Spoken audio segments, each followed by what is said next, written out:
어떻게 그런 말을 할 수가 있어? 왜 내가 아들한테 돈 빌리는데 너한테 허락을 받아야 해? 정말 어이가 없어서. 너희 집에 가지도 못하게 한 것도 너지? 어떻게 아들한테 연락도 못하게 할 수가 있어? 네가 그러고도 사람이니?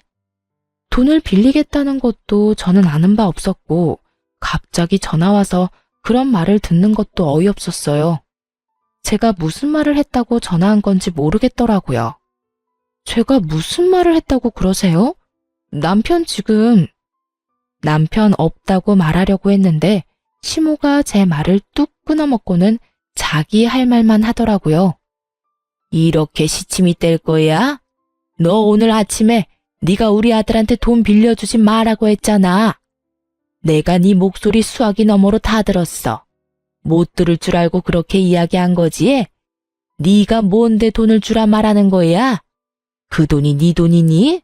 우리 아들 돈이지. 너 여태껏 우리 아들 쥐잡듯이 잡으며 살았어? 어쩐지 우리한테 집에 오지 마라고 하래가 아닌데 너 때문에 아들이랑 우리 사이도 완전히 틀어졌어. 네? 오늘 아침이요? 남편이 없었는데 제가 수화기 너머로 말을 할 수 있을 리가 없잖아요.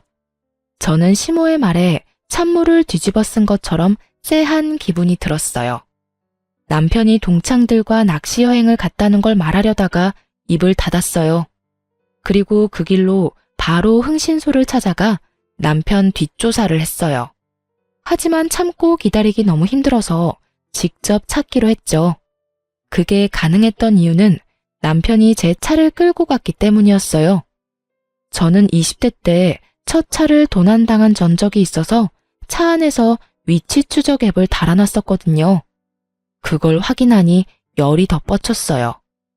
이 인간이 먼 지방 쪽으로 가야 해서 금요일에 가서 일요일에 와야 한다고 했는데 위치 추적 앱에서 제 차는 집과 그리 멀지 않은 캠핑장으로 떴거든요.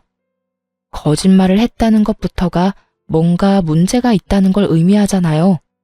저는 당장 택시를 타고 남편이 있는 캠핑장으로 향했어요. 준비물은 사진기와 베란다에 둔 10m짜리 호스였어요. 캠핑장에 도착해 남편이 어디 있는지 살폈어요. 그리고 곧 남편을 발견했죠. 상간녀와 하하호호 즐기며 팔짱을 끼고 둘이서 밥도 서로 먹여주고 아주 난리도 아니었어요. 시모에게 돈 주지 말라고 말했다는 건 저 여자였던 거죠. 폰으로 동영상을 찍으며 보는데 진짜 심장이 쿵쾅거려 미치겠더라고요. 증거 사진을 충분히 남기고 그 두 사람이 나란히 텐트 안으로 들어가는 것까지 동영상을 찍었어요. 그리고 조심스레 캠핑장에 마련된 식수대와 화장실을 확인하고는 두 연놈의 텐트와 가까운 곳에 있는 화장실로 들어가 호스를 연결했어요. 그리고 물을 틀고는 호스를 그들의 텐트 앞으로 가져가서 텐트 문을 살짝 열고 그 안으로 호스를 넣어 물을 확 뿌렸어요. 입구를 살짝 쥐어 수압을 세게 만들었더니 아주 여기저기 물을 듬뿍 뿌려줬더라고요. 텐트 안에서는 두 사람의 비명소리가 나더니 두 사람이 밖으로 뛰쳐나오더군요. 그리고 마주한 제 모습에 남편의 얼굴이 완전 사색이 되었어요. 여보, 여기는 어떻게... 네가 바람을 펴? 미친 거 아냐? 네가 어떻게 이럴 수가 있어? 정말 저는 화가 머리끝까지 났어요. 그렇지 않아도 시부의 도박과 돈 요구 때문에 스트레스로 머리가 터질 것 같은데 이놈까지 이러니 돌아버릴 수밖에요. 여보, 잠시만. 이건 그러니까... 변명할 거 뭐 있어요? 그냥 있는 그대로 말해요. 우리 사랑하는 사이라고. 진짜로 헤어져야 하는 건 당신이라고. 맞지? 당신이 그랬잖아. 당장이라도 와이프랑 이혼하고 나랑 결혼하고 싶다고. 그 이야기를 하는 상간녀의 표정이 아주 당당하더군요. 저는 상간녀의 그 당당함에 어이가 없었어요. 그런데 남편놈 얼굴을 보니 상황을 잘 알겠더라고요. 남편 얼굴은 뭔가 잘못됐다는 표정이었거든요. 아마 남편은 그냥 상간녀에게 하던 말이었던 모양이에요. 당신이 말해봐. 당신 진짜로 나랑 이혼하고 저 여자랑 만나고 싶은 거야? 말해보라고. 그러면 이혼해줄게. 이혼하자고. 여보, 그게... 잘 됐네. 자기야, 이런 여자랑 빨리 헤어지고 나랑 살자. 당신도 항상 와이프 싫다고 했잖아. 나 사랑한다며? 그러니까 차라리 이 기회에 이혼해버려. 당신도 항상 구질구질하다고 말했잖아. 내가 도와줄게. 저 여자랑 확실하게 이혼할 수 있도록. 응? 상간녀의 그런 모습에 저는 화를 내다가 순간 멈칫했어요. 바람이나 피는 쓰레기 남편, 도박 중독에 내게 돈 달라 요구하는 시댁. 그 똥을 흔쾌히 가져가겠다는 상간녀. 제가 마다할 필요가 없겠더라고요. 그렇지 않아도 도박빚 갚아달라며 시댁에서 전화와서 난리를 피우는데 헤어지는 게 더 낫지 않을까 싶었죠. 그래서 상간녀에게 이 똥들을 넘기기로 했어요. 당신 생각이 그렇다면 나도 구차하게 매달릴 생각 없어. 이혼하자. 사랑한다는 여자랑 살아. 왜 구질구질한 나하고 살아? 나도 남편 뒤나 캐는 여자가 되고 싶어서 됐겠어? 네가 구린 짓을 하니까 이러는 거지. 됐어. 이제는 모두 끝이야. 집에 돌아올 생각하지 마. 아무것도 모르는 듯한 상간녀를 보고 저는 마음을 굳혔어요. 이렇게 원할 때 주는 게 맞지 않겠나 하고요.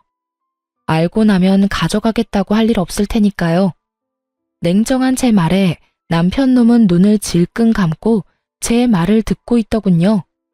이혼하기 싫었으면 안 된다고 지금 당장 말했을 텐데 그런 모습이 전혀 없는 걸 보니 이혼에 응한다고 생각해서 그냥 놔두고 집으로 와버렸어요.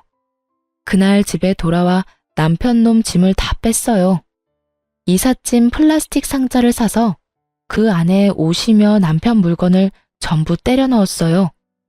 이제 더 이상 볼 일도 없고 저를 두고 바람이나 핀 놈인데 정성스레 짐 쌀 필요 없잖아요. 있는 대로 마구잡이로 집어넣으니 아주 빨리 짐 정리가 끝나더군요. 그리고 그 짐을 모두 현관 앞에 내놨어요. 힘은 정말 많이 들었지만 속은 시원했어요.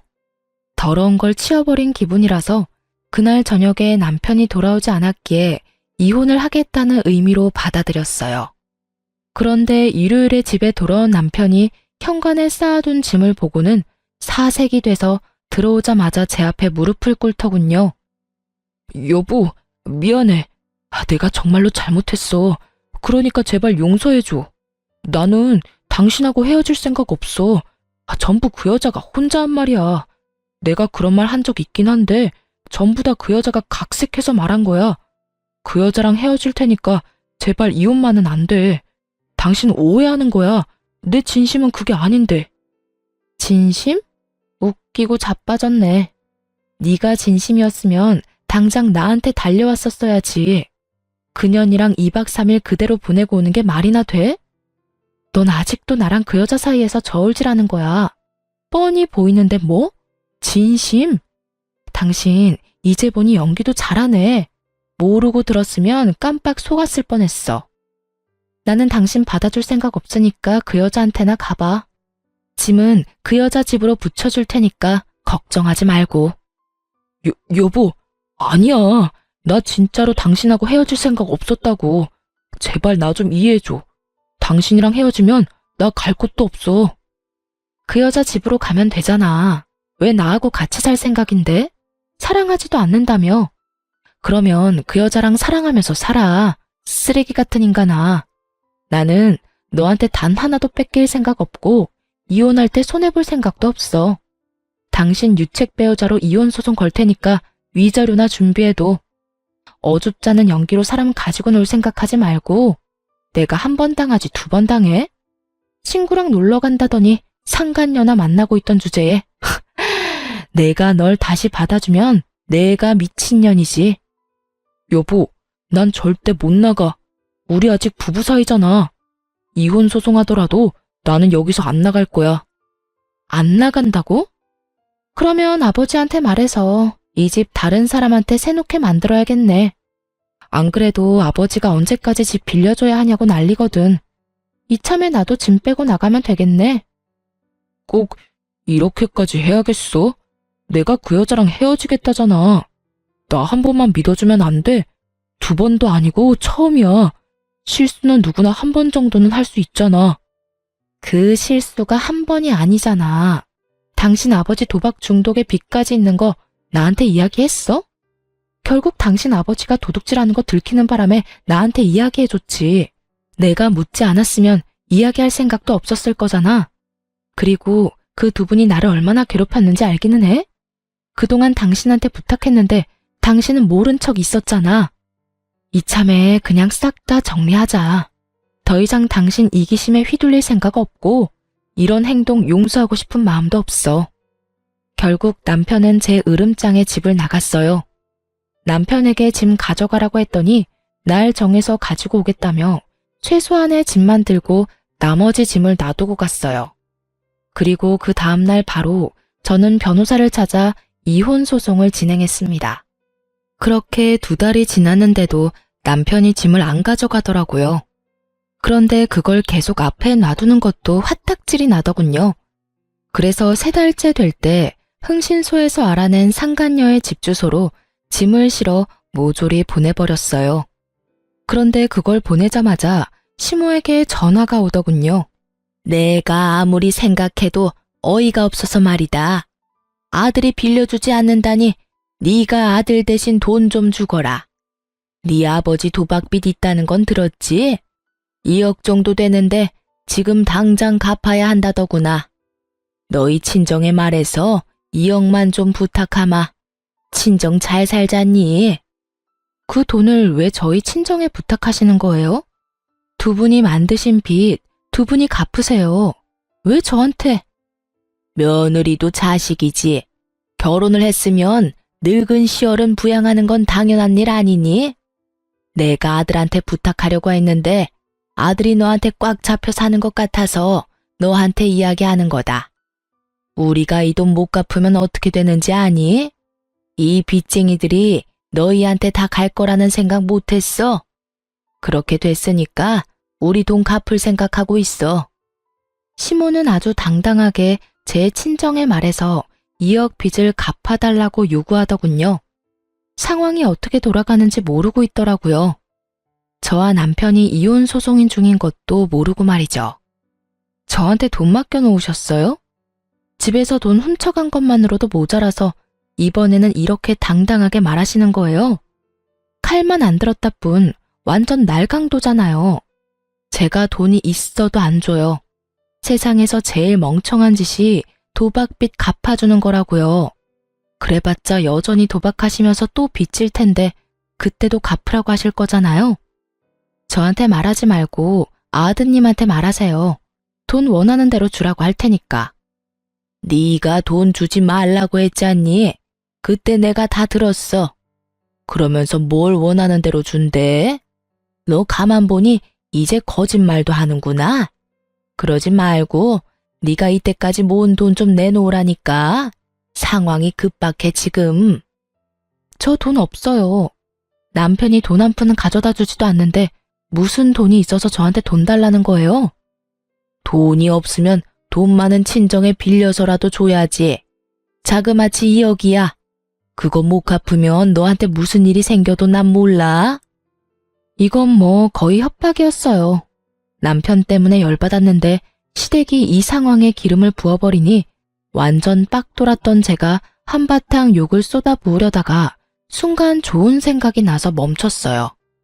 2억을 원하시는 거면 저 말고 갚아줄 참한 여자 따로 있거든요. 그쪽으로 제가 안내해 드릴게요. 거기 가서 말씀하세요. 앞으로 저한테 연락하지 말고요.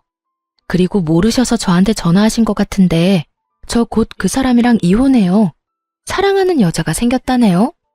그 여자가 아마 다 책임져줄 모양인가 봐요. 재혼하겠다며 저랑 이혼하라던데 제가 이혼해주면 둘이서 결혼해서 살겠죠. 그 여자 집 주소 알려드릴 테니 같이 가봐요. 거기 남편이 지금 살고 있더라고요. 도박빚 2억 갚아줄 여자도 살고 있고요. 뭐? 정말이니? 너희 2사람이 이혼한다고? 나한테 또 거짓말하는 거 아니야? 돈 안 주고 싶어서. 믿기지 않는 듯 반문하는 시모에게 집으로 오라고 했어요. 그리고 2사람을 데리고 남편과 상간녀가 살고 있는 집 주소로 향했죠. 같은 지역이었지만 서쪽 끝과 동쪽 끝, 완전 정반대 구역에 살고 있던 저는 1시간이 걸려 그 상간녀가 사는 집으로 갈 수 있었어요. 그리고 도착하니 대문 앞에 제가 보낸 짐들이 수북히 쌓여 있더군요. 안으로 들어가니 한창 싸우는 소리가 들렸어요. 당신 여태껏 나 속인 거야? 당신 짐들이 왜 여기로 와? 이혼해도 당신은 손해볼 거 하나도 없다며? 위자료가 생겨도 다 해결 가능하다며? 그런데 왜 당신 짐이 여기로 오냐고? 자기야, 내가 다 설명할 수 있어. 거짓말은 아니야. 그 집도 내 집인데 내가 유책 배우자잖아. 그래서 재산 분할이나 위자료에서 좀 돈이 많이 나가. 그 집 하나면 다 해결할 수 있으니까 전부인한테 주려는 거야. 거짓말하지 마. 그러면 이 짐이 왜 여기 와 있는데? 내가 위자료 해줄 테니까 그 집 가져와. 거기서 살고 싶단 말이야. 거기보다 더 좋은 곳 들어가면 되지. 거기 생각보다 좋은 곳도 아니고 무엇보다 전부인이랑 살던 데인데 다시 들어가고 싶어? 차라리 그냥 여기서 조금만 지내다가. 여기가 싫다고. 나는 거기가 좋아. 내가 대출이라도 받아서 도와줄 테니까 거기로 들어가자. 제가 아무 생각 없이 보낸 짐 때문에 여기서는 여기대로 난리가 난 상황이었습니다. 남편이 저희 아버지 집을 자기 집이라고 말해놓은 상태였는데 짐이 오히려 이쪽으로 와버리니 당황한 거였어요. 모두 탄로날 거짓말을 한 남편 놈을 보니 이 상간녀도 그리 깊이 사랑한 건 아닌 모양이었어요. 사귀면서 호감 얻으려고 거짓말 엄청 했는데 본인이 생각지도 않았던 이혼을 하게 돼서 그 거짓말이 자신에게로 모조리 돌아오는 상황이었죠. 저는 속으로 깔깔 웃으며 시모를 상간녀 집 앞으로 데려왔죠. 열려있는 집에 일부러 배를 눌렀더니 두 사람이 복도로 나와서는 시모를 보고는 깜짝 놀랐어요. 정확히는 남편이 엄청 놀랐지만요. 아가씨가 우리 아들이랑 새로 만나는 여자예요? 나 엄마 되는 사람이에요. 우리 아들 책임진다니 내가 말 좀 편하게 해도 되겠네. 내가 들어보니 아가씨가 우리 빚 다 갚아줄 거라는데 그 이야기가 사실이에요? 네? 그게 무슨 말씀이세요? 빚이라뇨. 상간녀가 남편을 쳐다봤고 남편은 눈을 질끈 감고 고개를 돌려버리더군요. 우리 아들한테 못 들었어요? 아가씨가 우리 아들이랑 재혼할 거라면서요. 그러면 우리 며느리 되는 거니까 돈도 갚아주겠지. 결혼은 언제 할 거예요? 할 거면 좀 빨리 했으면 좋겠는데.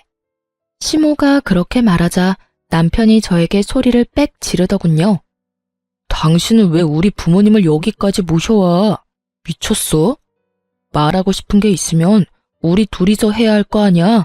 어쩌자고 여기까지? 연신 개거품을 물며 모셔온 이유를 묻는 남편을 향해 저는 환하게 웃어줬어요. 왜 모셨냐니? 당신도 이상한 걸 묻네. 당신 어머니가 나한테 전화하셨어. 아침부터 돈 내놓으라고.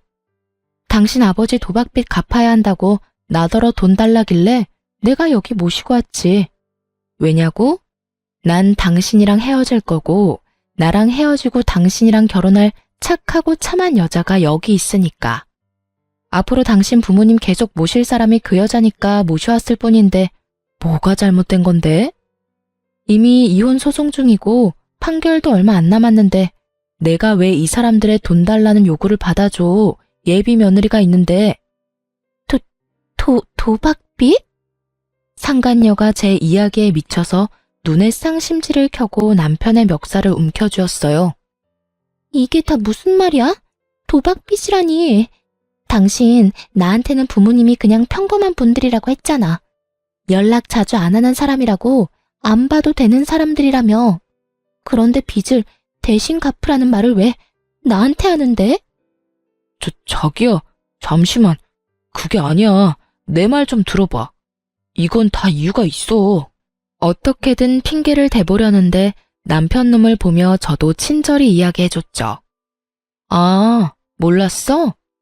당신이 만나는 저 사람, 부모님 도박빚이 2억이나 있어. 둘이서 잘 갚으면 되겠네. 당신이 그때 나한테 이야기했잖아. 남편이랑 헤어지라고. 헤어져 줬으니 시부모도 데리고 가. 결혼하고 내내 돈 달라는 전화에 시달리면서 힘들었거든? 딱 좋을 때 사랑에 눈먼 여자 하나 나타나서 잘 됐지 뭐야.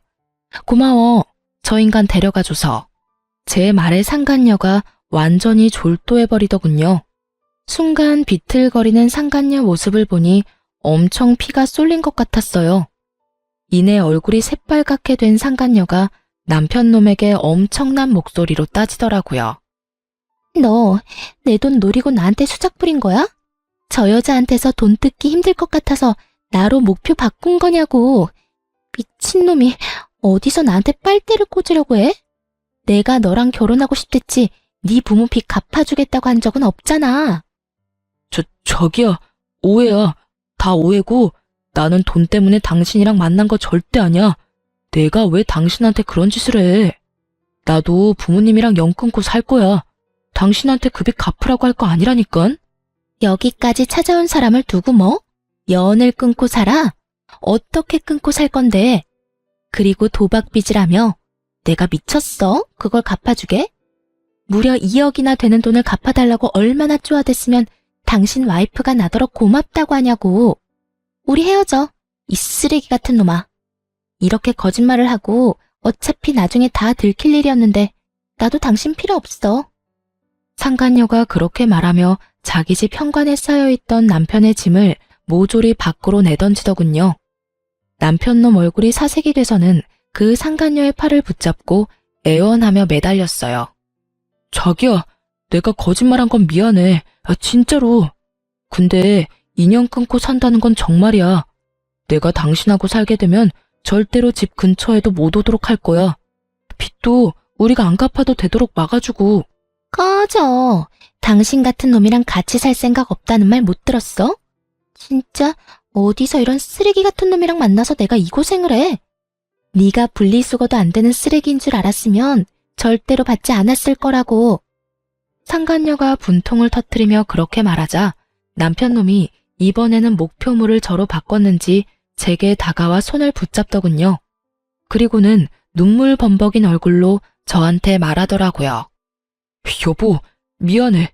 내가 이렇게 용서를 빌게. 그러니까 제발 소송 취하하고 다시 나랑 같이 살아줘. 사람 하나 살리는 셈 치고 제발. 저는 남편놈 얼굴을 쳐다보지도 않고 상간녀에게 차갑게 말했어요. 반품 안 받으니까 가져가. 네가 그 물건 좋다고 나더러 이혼하라며? 그럼 끝까지 네가 책임져야지. 왜 나한테 떠넘겨? 언제는 사랑한다며, 그게 전부라며 다 책임진다면서. 어차피 곧 우리는 이혼 판결 날 거야. 그럼 완전히 법적으로 남남이지. 그러니까 나한테 떠넘길 생각하지 말라고. 제 말에 부들부들 떨며 분노를 표시하던 상간녀가 결국은 못 참고 남편놈 뺨을 찰지게 한 대 날려버리더군요. 그리고는 남편을 밀어서 자기 집 문 밖으로 내보내버렸어요. 남편놈이 상간녀에게 뺨 맞고 정신이 없었는지 제 다리를 붙들고는 또 말도 안 되는 용서 타령을 하더군요. 그래서 저도 이번에는 상간녀가 때린 반대쪽 뺨을 한 대 날려줬어요. 어쩜 그렇게 속이 시원하던지. 저는 남편과 시모를 두고 집으로 돌아왔어요. 그 사람들의 일은 그 사람들이 알아서 할 일이었죠. 그리고 그 일주일 뒤 이혼 판결이 나고 전 남편과 저는 완전히 법적으로 남남이 되었어요. 그 뒤에 전 남편이 어떻게 됐는지 궁금하시나요? 전 남편 놈은 저와 상간녀 두 여자에게 모두 버림받고는 결국 갈 곳이 없어 그 짐 들고 시댁으로 들어갔다고 해요. 그런데 얼마 안 가서 거기서 뛰쳐나왔다고 하더라고요. 저는 그 이후에 전 남편이 이혼 후에 그 집으로 그렇게 돌아가기 싫어했던 이유와 저에게 어떻게든 되돌아오려 한 이유를 알게 됐죠. 저희 집으로 웬 우락부락한 사람들이 찾아오면서 말이죠. 시부가 저희 집을 가르쳐주며 가족이라고 했다네요. 정말 그 인간의 행태가 치가 떨리더라고요. 저는 이혼했고 그 인간에게 새 여자가 생겼으니 그 여자가 며느리라고 말해줬어요. 그리고 너무 열받아서 남편 회사 주소를 가르쳐주며 그 사람들 아들이 일하는 곳이라고 말해줬어요. 이혼을 해서 남남인데도 저희 집을 노리고 있는 걸 보니 소름이 다 돋더라고요. 그렇게 말하니 그 사람들도 돌아가 버리더군요. 이대로 그 인간과 부부였으면 저 위험해 보이는 사람들이 제가 가진 돈을 다 뜯어갔을지도 모를 일이었어요. 나중에 소문을 들어보니 결국 그 빚쟁이들이 시댁에서 도망친 전 남편을 찾아내서 결국 강제로 시부의 도박빚을 열심히 갚고 있다고 하더라고요.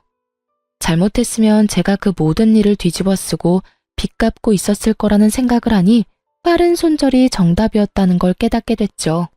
그리고 시부는 여전히 도박 중독으로 열심히 도박에 매진하고 있다고 해요. 옛말에 손모가지를 끊어도 도박은 못 끊는다는 말이 있다던데 딱 그거더라고요. 결국은 돈 버는 전 남편과 그 돈을 쓰는 시부가 미친 듯이 싸운다는데 그걸 보고도 시모는 여전히 태연자약하답니다. 참 대단한 가족이에요. 저렇게라도 굴러가는 걸 보면 말이죠. 그리고 상간녀는 전 남편과 그때 헤어지고 완전히 관계가 쫑난 듯 보였으나 지푸라기 잡는 심정으로 전 남편이 상간녀 회사에 찾아가 애원했나 보더라고요. 회사 사람들 앞에서 어떤 고해성사를 했는지 몰라도 직장에도 불륜녀라는 안 좋은 소문이 나서 결국 직장에서도 스스로 나갔다고 들었어요. 역시 사람은 위험한 곳에 가까이 가지 않는 게 맞는 것 같아요. 이혼이라는 것이 때로는 정말 필요하다는 생각을 하곤 합니다. 만약 그대로 남편과 부부 사이였다면 제게도 그 시부의 도박과 관련된 불똥이 튀었을 테니까요. 이렇게 벗어나니 마음이 평화롭네요. 이 글을 읽는 분들도 항상 조심하세요. 언제나 속이려는 사람은 어떻게든 속이고 말아요. 속는 사람이 바보가 아니라 속이려는 사람이 무서운 사람인 거예요. 그리고 사소한 걸 속이고 감추려는 사람은 꼭 한 번쯤 의심해 보시길 바랍니다. 저야 다행히 그 악연에서 벗어났지만 앞으로도 주의하며 의심하며 살아갈 예정이에요. 시간 내서 긴 글 읽어주신 분들에게 감사 인사를 전합니다. 좋은 하루 되세요.